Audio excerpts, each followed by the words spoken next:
Seorang pembawa acara terkenal bernama Oprah Winfrey pernah mengatakan, pengampunan yang sejati ialah saat Anda bisa berkata, terima kasih atas pengalaman ini. Saya rasa kata-kata dari Oprah Winfrey ini menjadi rangkuman atas bacaan-bacaan yang kita dengarkan pada misa hari ini. Pertama, kita melihat dalam kisah yang kita ikuti terus dalam beberapa hari ini, kisah tentang Yusuf yang dijual oleh para saudaranya ke Mesir. Dia justru sukses sebagai orang kepercayaan Firaun di Mesir.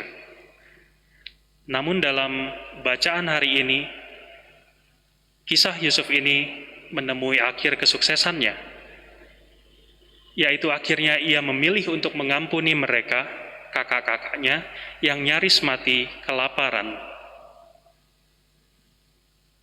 Dia memilih untuk menyelamatkan keluarganya daripada menggunakan kesempatan yang dia punya untuk membalas dendamnya.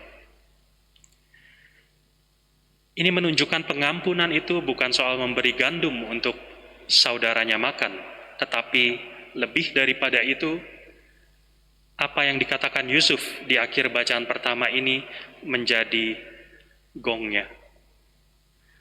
Dia berkata, tetapi sekarang janganlah menyesali diri, sebab demi keselamatan hidup kalianlah Allah menyuruh aku mendahului kalian ke Mesir.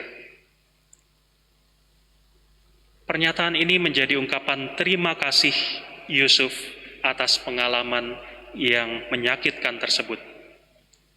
Dia berterima kasih kepada Allah karena rencana Allah menjadikan dia sarana keselamatan bagi kakak-kakak dan keluarganya.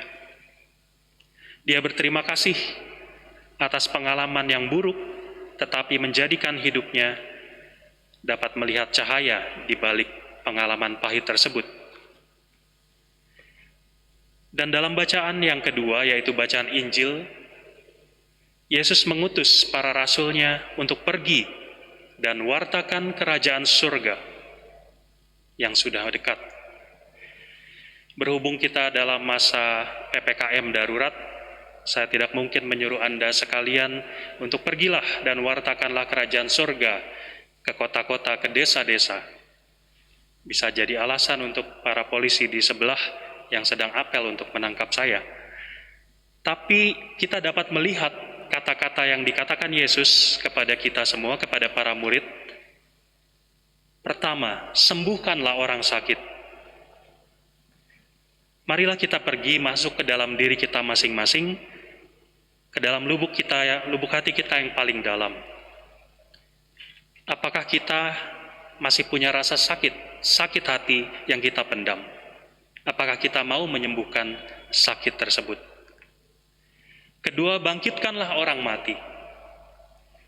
Apakah ada kasih saya kepada orang-orang tertentu yang sudah mati karena kebencian, karena kedengkian? Tahirkanlah orang kusta. Apakah ada luka-luka di batinku yang justru menularkan kebencian kepada orang-orang karena ketidaksukaan kita?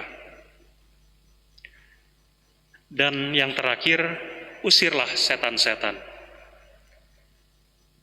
Mari kita melihat apakah ada rencana-rencana jahat di dalam hati kita yang kita rencanakan kepada orang-orang yang kita benci, kepada para musuh kita.